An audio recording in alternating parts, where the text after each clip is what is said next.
once upon a time. The door has opened.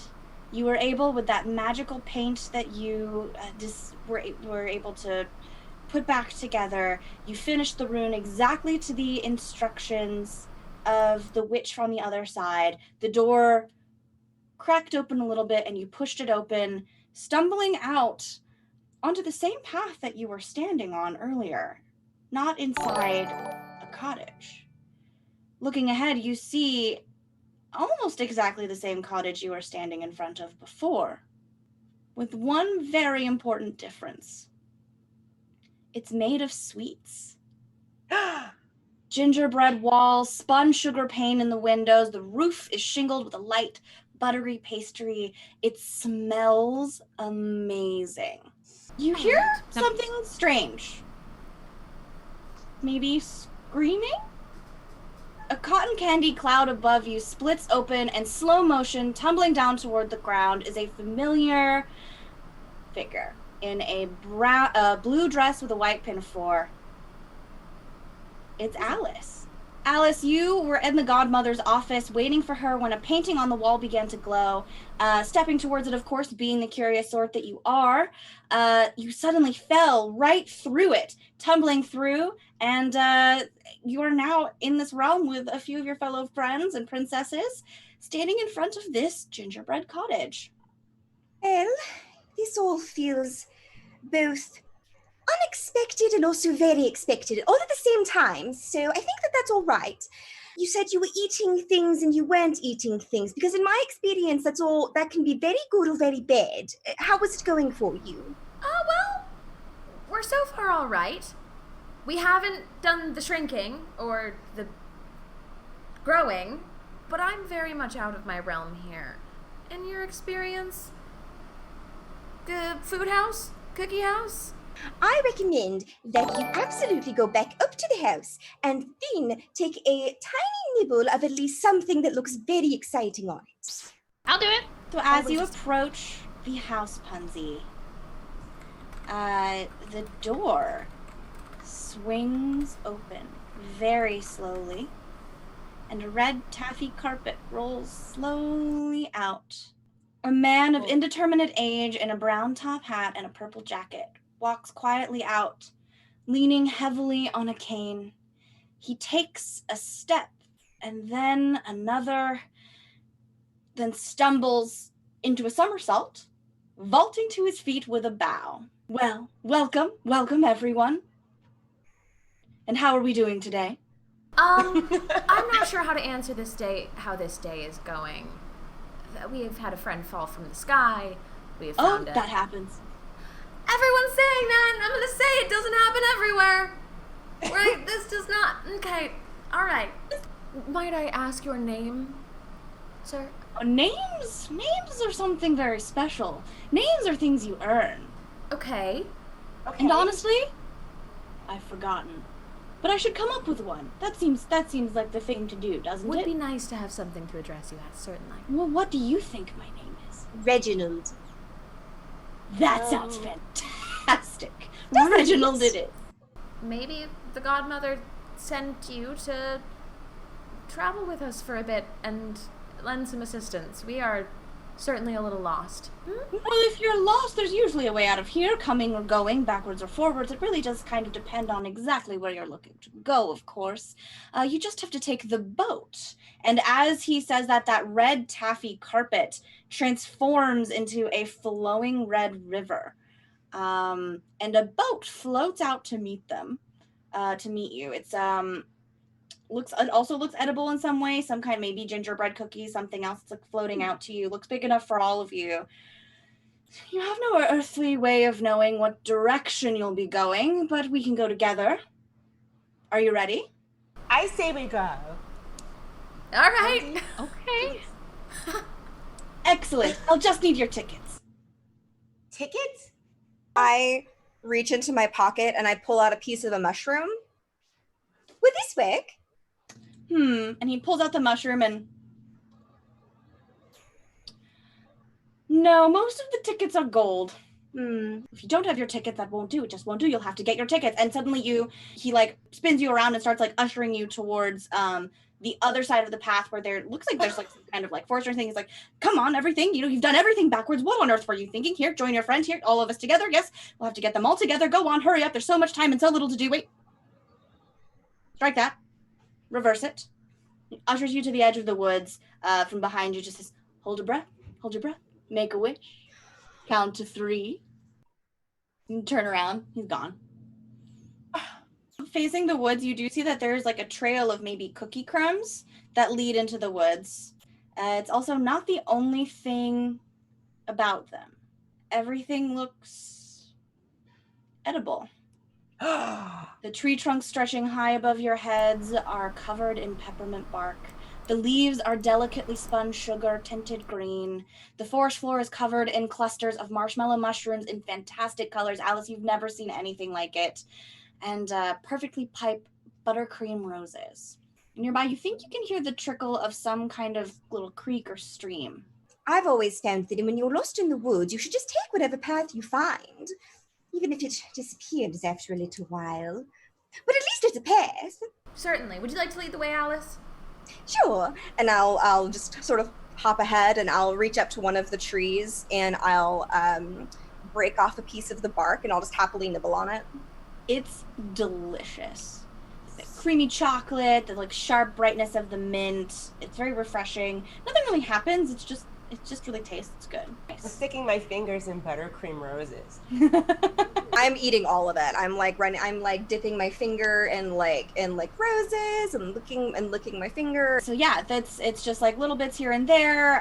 Every so often you'll find like a piece of like some kind of strange fruit that you can break open. Nothing appears to be affecting you in any way, but it's all just like next level delicious. Can I stash a bunch in my pockets? You sure can. As you are skipping along, suddenly there is a crashing from the woods, and you just hear an "oh yeah!" What looks as though it's some kind of like carafe or pitcher with a face on it that seems to have seen far too many things. It crashes straight through one of the peppermint bark trees, smashing through it. Inside this carafe, there is a red liquid sloshing about. And the creature stares at you and is just like, oh yeah. Hands you, Alice, since you're in front, a cup of something that looks oddly similar to the liquid that is inside this strange creature. I'm gonna sniff the liquid that he gave me. It smells like a fruit medley. Kind of refreshing, very sweet. Well, thank you for the gift. I had been feeling a bit parched, and I'll take a sip of it.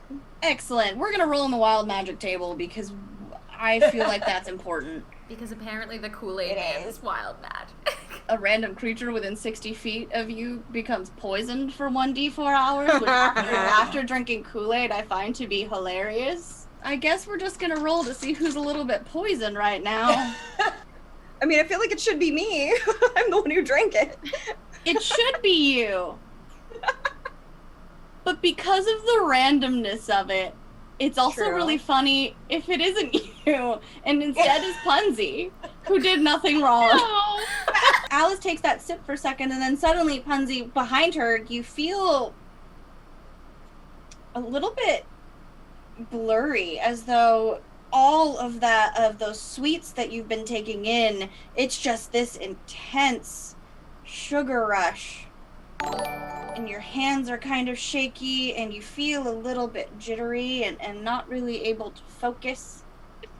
Weird. I think, when you guys talk about caffeine, or, when you guys drink a lot of coffee and that kind of thing, or maybe I've had too much, I don't know. I just don't feel right. You're finding that you feel very suggestible, as though when someone mentions something, you might just full on buy into it. I will just walk over to Punzi, who's like jittering from her sugar high, and just be like, hey, and like try and like, put a little hand on the shoulder and put 5 points of my hands pull on, just to be like, maybe we just walk it off, yeah? Yeah, I guess I can do that. Yeah.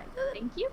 And you just hear a doof, doof, doof behind you as this pitcher creature just kind of follows you and is just like, oh yeah, and just has another cup holding out open for someone else. I'm gonna knock it out of his hands. Sorry! I'm sorry. Do you mean us any harm? And I'm gonna cast Zone of Truth. I exist to provide refreshment and property damage. Saber drawn, I am overwhelmed and I am proceeding. And he'll let you move on, and you'll hear like a doof, doof, doof, doof, doof, fading into the forest, and then occasionally you'll just hear like a crash. I wave goodbye. So after a short walk, those cookie crumbs start to kind of disappear, and there's a stronger path made of, it looks like maybe like flattened, like interlocked jelly beans or something that's like a little bit more sturdy, like cobblestones.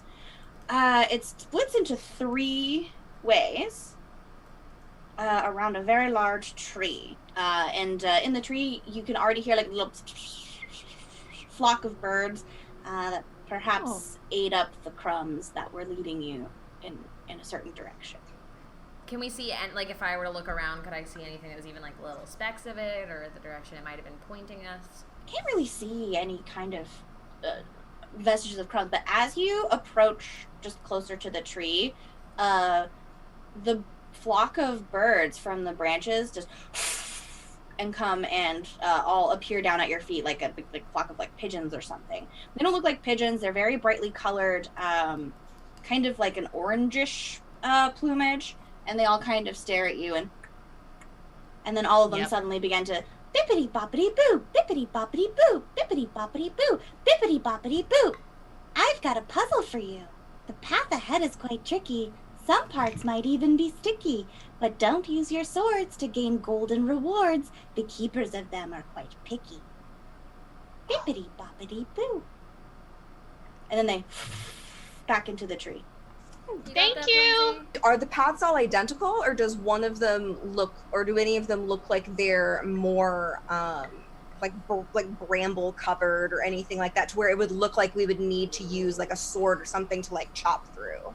So you notice that each path has a little bit of looks as though it's like a piped chocolate, maybe chocolate sign.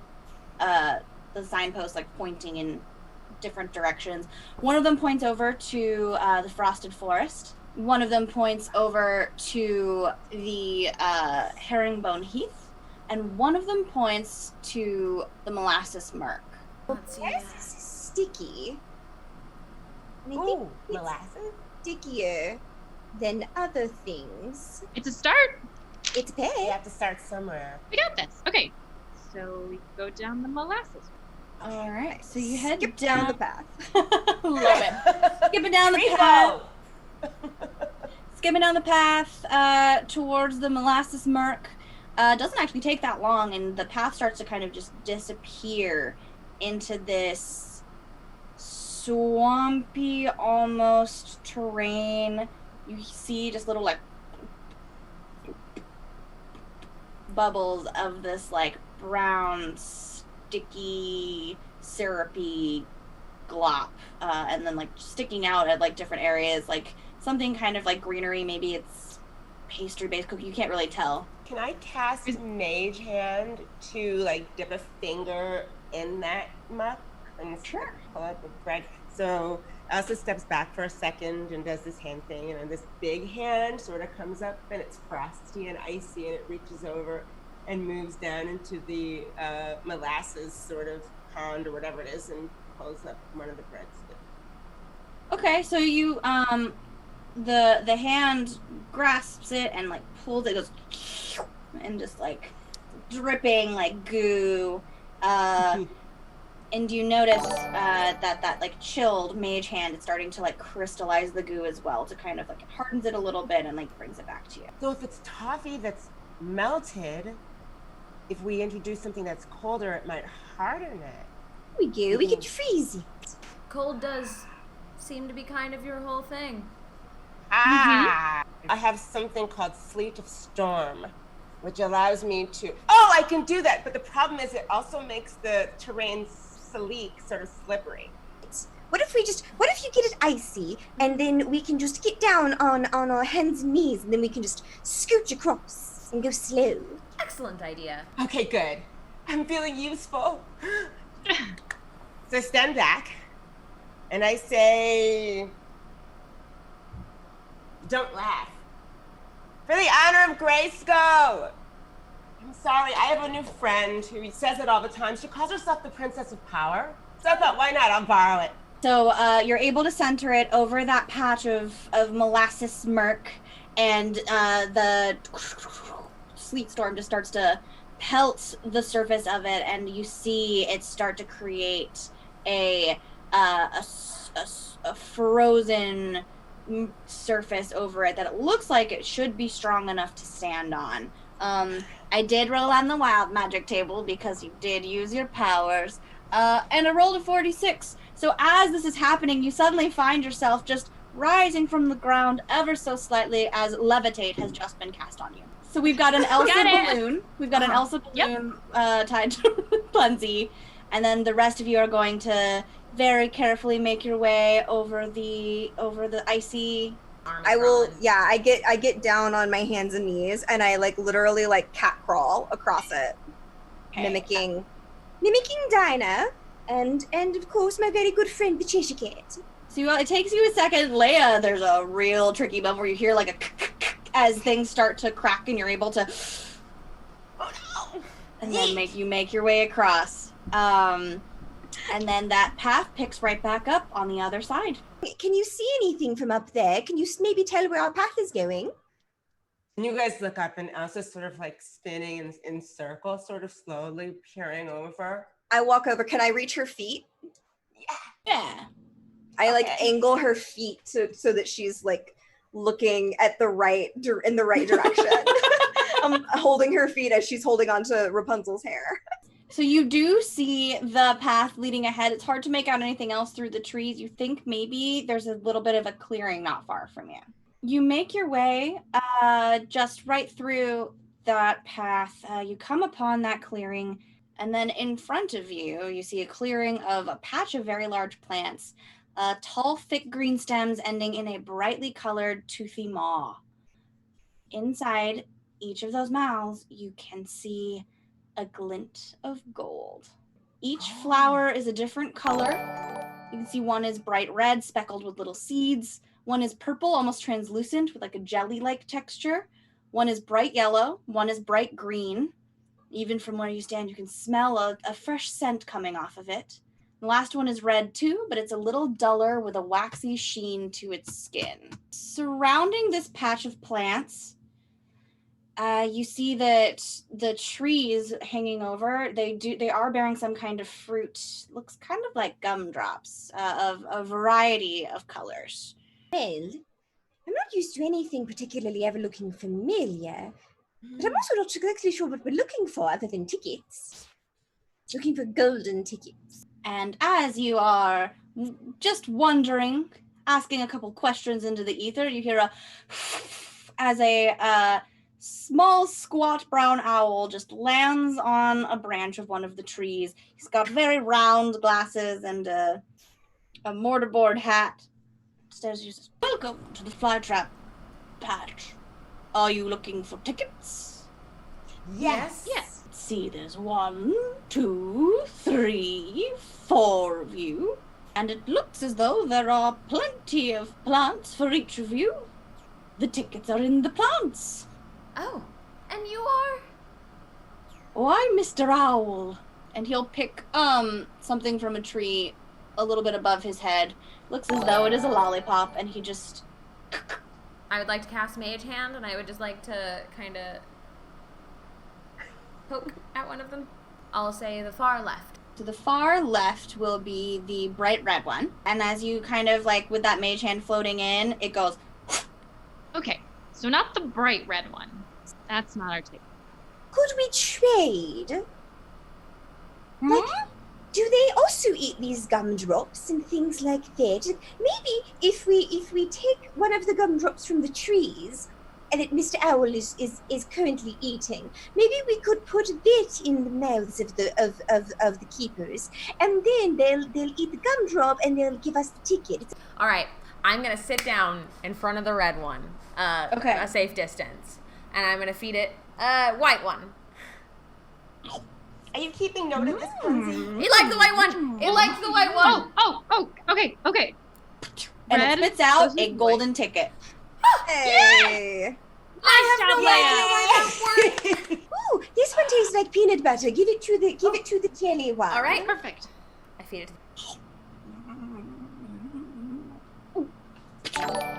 I pass the ticket back to Alice. Okay, bright yellow is like the sun or like citrus, right? So the green one?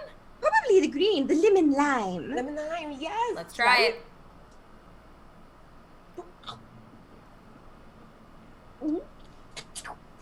Golden ticket back to Rapunzel.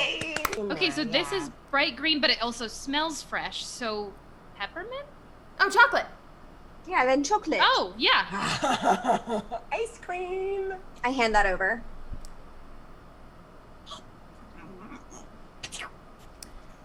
Hey. Is that a ticket? Yeah. Oh, Gives you that final ticket. Well, And what's then up with there's- this waxy one? There's an extra. There looks like it was set up for 5. We should get an So you extra could get just in another one. case. Try the gold. I don't understand it, but I'll take it. Yep, don't get it, but it's good. You see the path back from where we came? You absolutely can. And I'll say that the swamp is still a little bit frozen over, so you're able to, with some maneuvering, able to jump back over, back to that path, back to the cottage, and the man in the top hat is just kind of just like lounging in the boat, staring idly up at the cotton candy clouds. Oh, do you have your tickets? Yes, we do. Before we get started, if you just wouldn't mind, and he rolls out a quick scroll that just I just need you to sign this release form. I'll sign a fake name. I'll sign Alice in really beautiful, like embellished handwriting. I'm just put one R and walk away. I would like to sign Elsa plus my Instagram and my website and my songs. So take your tickets, headed onto the boat. Everyone's settled in. The boat starts in at a leisurely pace. The river flows straight through that open front door in the Candy Cottage. Starts at a leisurely pace and then goes faster and faster. Strange images are flashing in front of your eyes, glowing in shades of white, black, and red. Everything suddenly becomes wildly out of control. It's going faster and faster and rougher, and Reginald is just staring there like, oh, I don't know what's going on. Dude, what is this? Alice is super into it. And then it starts to slow, passing through a shadowy portion until you find yourselves ground to a halt. The river ended in a stone floor in what looks like kind of a homely looking kitchen, but everything is wildly out of proportion. Everything is super huge. Oh, we've shrunk. The man in the top hat, Reginald, suddenly starts to look very nervous. Oh dear, I never would have imagined it would have brought us here. Where is here? We must be very quiet.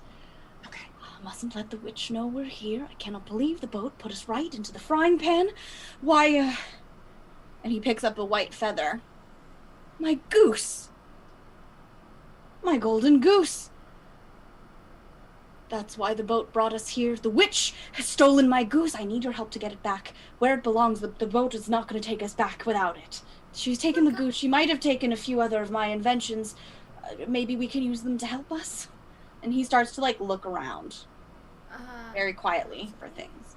I'd like to kind of take a moment to meditate with the Force, and I'd like to cast Detect Good and Evil. You're catching something that's definitely a little bit fiend flavored around a very, very large figure. You think that there's something on a second floor of this house. So what are you trying to do in this witch's kitchen? I'll try to look around. Loudly, apparently. Yep. Okay, so Leia and Punzi looking around, taking a moment. The first thing you notice is that up in a corner near the stove, you see that hanging from the ceiling is a cage.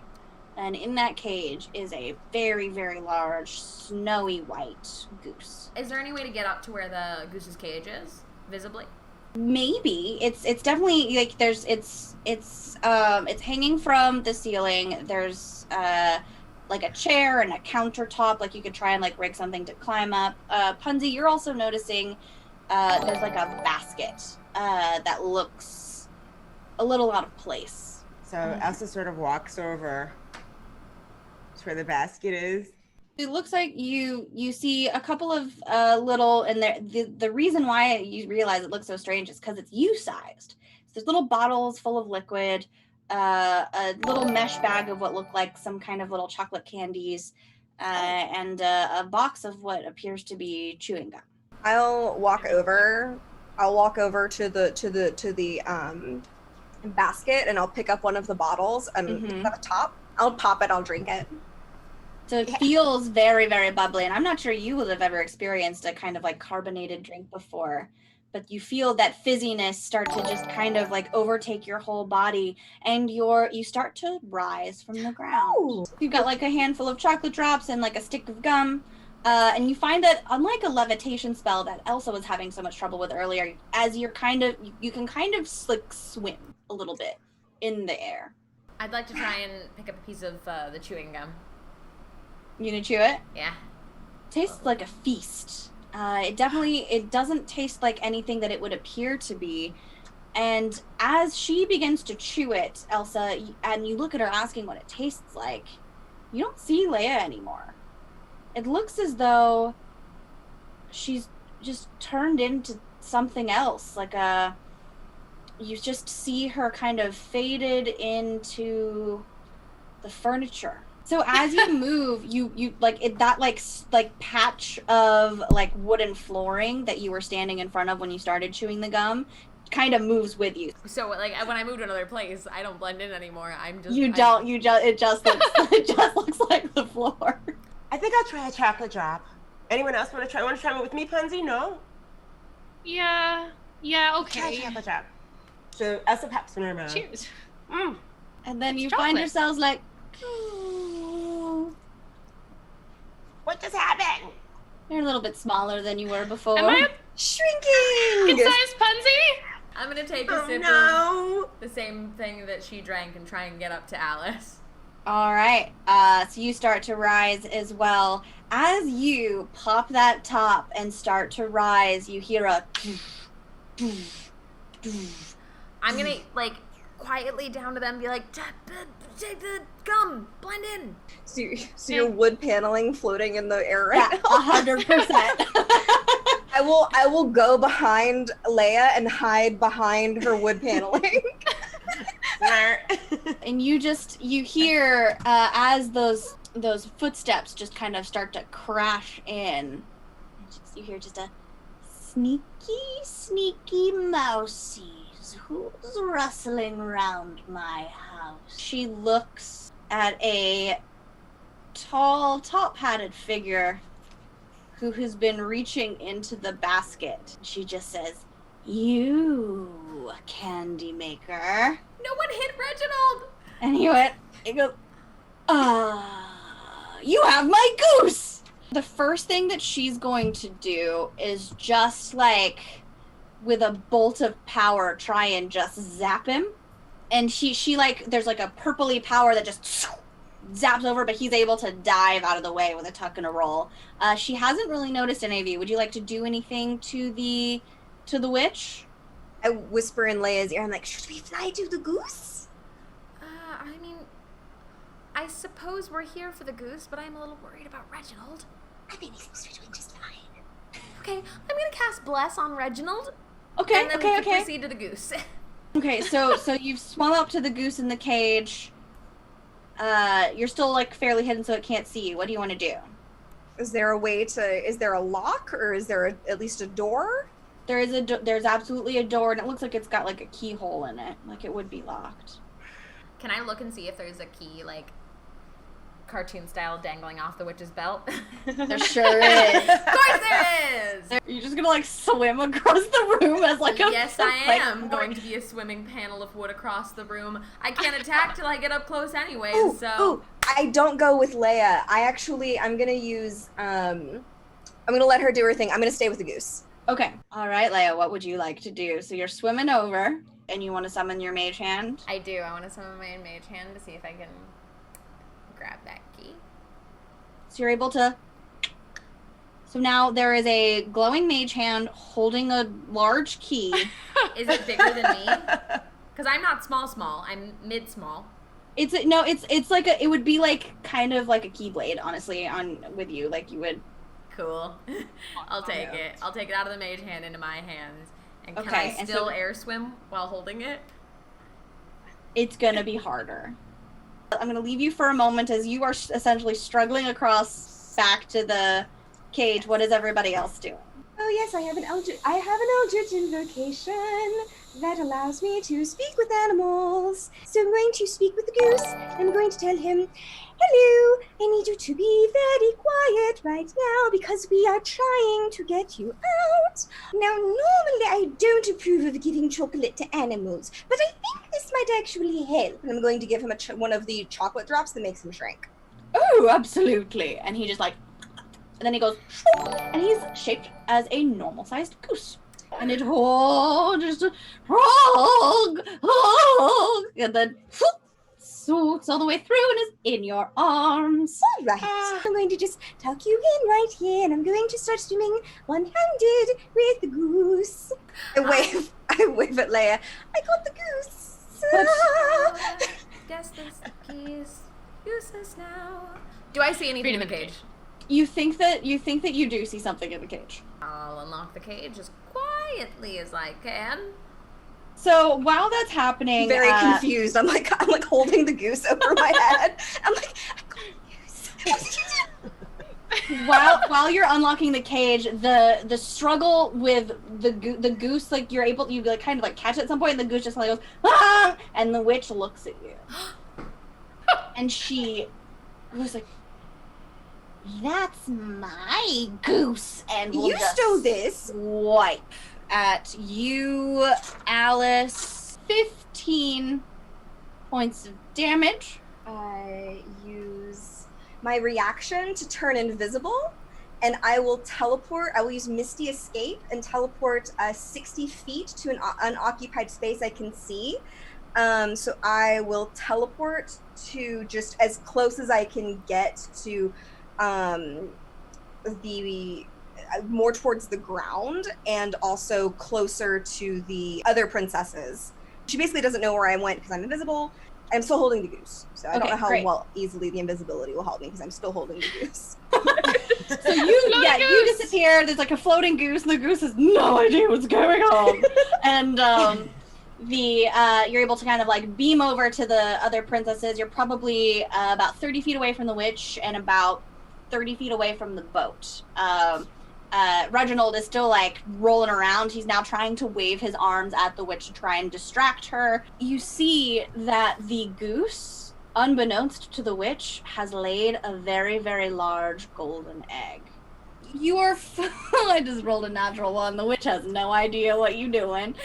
Sneaky with my giant golden egg, of course. So sneaky. So then what it does actually, it's kind of like holding a weight underwater. So it's when you're scuba diving. So what it does is it very, very slowly gives you enough weight to like drop down onto the floor. Okay, I'd like to get down onto the floor, and I would like to try and get close. Who's down on the floor? Pretty much everybody. Tiny. I'd like to try and just get down to the other princesses then. All right. Does everybody just want to run for the boat? I tell the goose that I'm still like, because I'm invisible as long as I don't take as long as I don't attack or something. I tell the goose to like flap its wings, like see if you can get us to go faster. And all right, we're getting out of here. Sure, I'll let you add 5 feet to your movement, propelled by goose. That makes delightful sense. I'm just kicking in the air because I'm still... and it is just like... it's going straight through. Alice is absolutely the first one on the boat with the goose. And the boat starts to look like it's ready to go because the goose is on the boat. But Reginald with he makes it. So he's able to kind of hold the boat for you as the rest of you start to run your way over. And the rest of you are able to jump in. The witch, one more time, tries to send a burst of energy over. Ooh, that's like a 23. So she aims for the boat. As it starts to leave, and it crashes behind you with a wave that's like crashing over the boat. All of you end up soaked in this reddish liquid that actually feels kind of similar to the creature that you met earlier in the woods. But instead of swamping the boat, it almost like propels it forward, and on a wave of that fruit punch tasting liquid, you just once again into the darkness, red and black and white flashes as the boat goes faster and faster and faster, and then it shudders to a stop. Reginald just takes one look at you and says, well, I wasn't expecting that to be as exciting as it was, but I got your goose. Thank you. Oh, thank you very much. And here we are at my little workshop. And follow me if you'd like. Laying the kinds of eggs that these geese normally lay would be very uncomfortable at this size. Just give me a moment. Follow me. And he'll take you into a fantastical workshop, all like shining white marble and gold fixtures. And you hear whistling and cranking and steam escaping. He takes you into a large room with very large nests on it, where you see several other geese kind of set up, and they all go, oh! The other goose goes, hello! Oh, my sisters are here. Thank you very much for getting me back to this. I suppose I just need to get a little bit larger, and everything will be good as new. Sure that you will be wonderfully welcome back as soon as you're larger. Though honestly, I think that if you were to stay small, that would be okay too. No one should judge you for being small. I appreciate that, but I do believe that what Reginald said is correct. Egg laying at this size might become very uncomfortable. If you're this size, wouldn't the egg also be smaller? I honestly don't want to take the chance. That's fair. Reginald will putter about for a minute and pull out another case of little bottles, and these ones do look very familiar to you, Alice. You see a little thing that says drink me on each one. He'll give the bottles of drink me to Elsa and to Pansy. And to the goose. Oh yes, of course, and to the goose. Pops it a little bit in the goose. So you still holding the goose, Alice? Mm-hmm. So that happens, and then suddenly it goes and then it's just and we just see two little black shoes underneath the pillowy, fluffy white feathers of the goose, and the goose is like, oh, my apologies, I'm so sorry. And it's all right. It just goes flap, flap, flap, and just flaps its wings up and lands up into an empty nest. All of you are blown back for a minute by that wind, struggle back up. Reginald looks at all of you and says, well, that was very exciting. It was lovely to meet you. I've got now several new ideas for different treats and different magical potions. And he looks over your shoulder, and the boat floats again right by you, ready for more passengers. As always, I can't guarantee where you'll end up, but the boat will take you somewhere. Thank you, Reginald. Thank you, Reggie. Thank you. Well, if you head on over to that boat, as I said, I can't make any guarantees it'll get you where you want to go, but it'll certainly take you somewhere. All right, and so you make your way onto the boat. It begins to edge away along that red river into the darkness. And that is where we will leave it for tonight. Sorry, Raiders, I know you just came in from D4. It's so lovely to see you all.